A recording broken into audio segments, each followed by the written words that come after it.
नमस्कार दोस्तों, स्वागत है आपका हमारे YouTube चैनल पर, जहां हम आपको भारत की उन कहानियों से रूबरू कराते हैं जो इतिहास की किताबों में नहीं बल्कि गांवों की गलियों और बुजुर्गों की जुबान पर बसती हैं।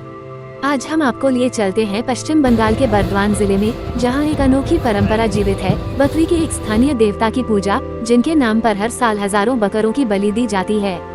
जी हाँ, आपने सही सुना, बर्दवान के बकरी देवता। कौन है ये देवता, क्यों होती है इनकी पूजा और क्यों दी जाती है बकरों की बलि? चलिए जानते हैं इस रहस्यमय लोकगाथा के बारे में।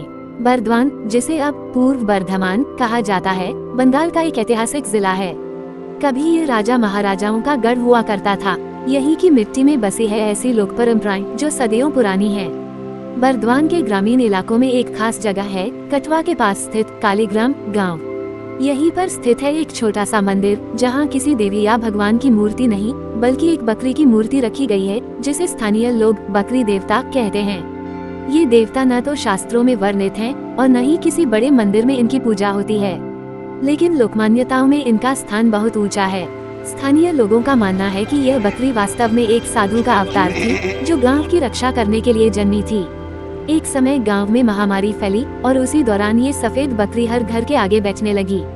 कहते हैं जब ये बकरी किसी के घर के बाहर बैठती, वहाँ के लोग बीमारी से बच जाते। धीरे धीरे लोगों ने उसे एक चमत्कारी प्राणी मान लिया और उसकी मृत्यु के बाद उसकी समाधि बना दी गई। अब सवाल उठता है, जब बकरी खुद एक देवता है, तो फिर बकरों की बलि क्यों? इसका जवाब लोककथाओं में छिपा है। माना जाता है कि बकरी देवता को खुश करने के लिए हर साल बकरों की बलि देना जरूरी है। बलि का अर्थ यहाँ सिर्फ हत्या नहीं बल्कि त्याग और समर्पण है। ये बलिदान वर्ष में एक बार चैत्र संक्रांति के समय दिया जाता है। इस दिन हजारों लोग आसपास के गांवों से आते हैं, बकरे साथ लाते हैं और मंदिर परिसर में बलि दी जाती है।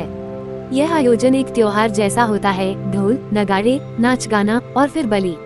पशु अधिकार संगठनों ने कई बार इस परंपरा का विरोध किया है। उनका कहना है कि यह अमानवीय है और बकरी देवता की पूजा शांति से होनी चाहिए। लेकिन दूसरी ओर ग्रामीण समाज इसे आस्था और परंपरा का हिस्सा मानता है। उनके लिए यह बलि एक धर्म और लोक संस्कार का हिस्सा है, जैसे किसी को नवजात की रक्षा के लिए देवी से मन्नत मांगनी हो। कुछ लोग मानते हैं कि बलि से गांव में फसल अच्छी होती है और बीमारियां नहीं फैलती। बर्दवान का यह मामला आधुनिक विचारधारा और पारंपरिक आस्था के बीच संघर्ष का उदाहरण है। एक और विज्ञान और मानवता की बातें हैं और दूसरी ओर सदियों पुरानी परंपराएं। क्या परंपराएं बदलनी चाहिए या फिर उन्हें उनके स्थानीय रूप में स्वीकार करना चाहिए? ये सवाल आसान नहीं है। आज भी गांव में कोई संकट आए, जैसे महामारी, सूखा या सांप बिच्छू का आतंक, तो लोग सीधे बकरी देवता के मंदिर की ओर दौड़ते हैं।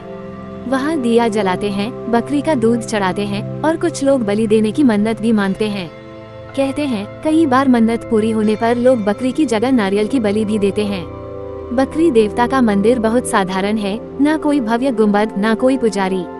यहाँ पूजा करने आता है पूरा गांव। कोई घंटी नहीं बजती, कोई शंख नहीं फूंका जाता।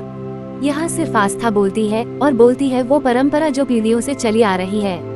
बर्दवान के बकरी देवता की यह परंपरा हमें ये सिखाती है कि भारत के गांवों में धर्म सिर्फ मंदिरों में नहीं बल्कि हर जीव जंतु, पेड़ पौधे और लोक कथाओं में भी बसता है।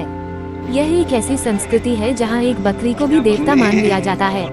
लेकिन समय के साथ यह सवाल भी उठता है, क्या बलि जैसी प्रथाओं को जारी रखना चाहिए? ये निर्णय हमें नहीं, उस समाज को लेना होगा जो इस आस्था में जीता है। अगर आपको यह वीडियो पसंद आया तो इसे लाइक करें, शेयर करें और हमारे चैनल को सब्सक्राइब करना ना भूलें। क्या आपके गांव या इलाके में भी कोई ऐसा लोक देवता है जिसकी कहानी दुनिया को पता होनी चाहिए? हमें कमेंट में जरूर बताएं। फिर मिलेंगे एक नई लोकगाथा के साथ। धन्यवाद।